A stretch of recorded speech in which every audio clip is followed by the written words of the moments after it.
Draw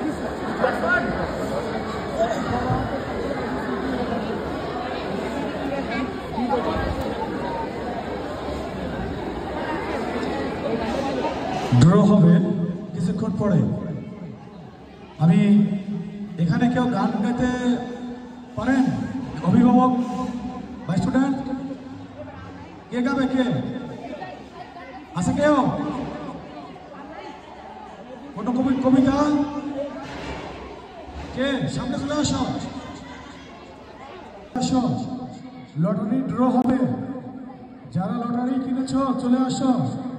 যদি স্পটে না থাকো তাহলে কিন্তু আমার বাতিল হয়ে যাবে। লটারি ড্রয়ের সময় যদি কেউ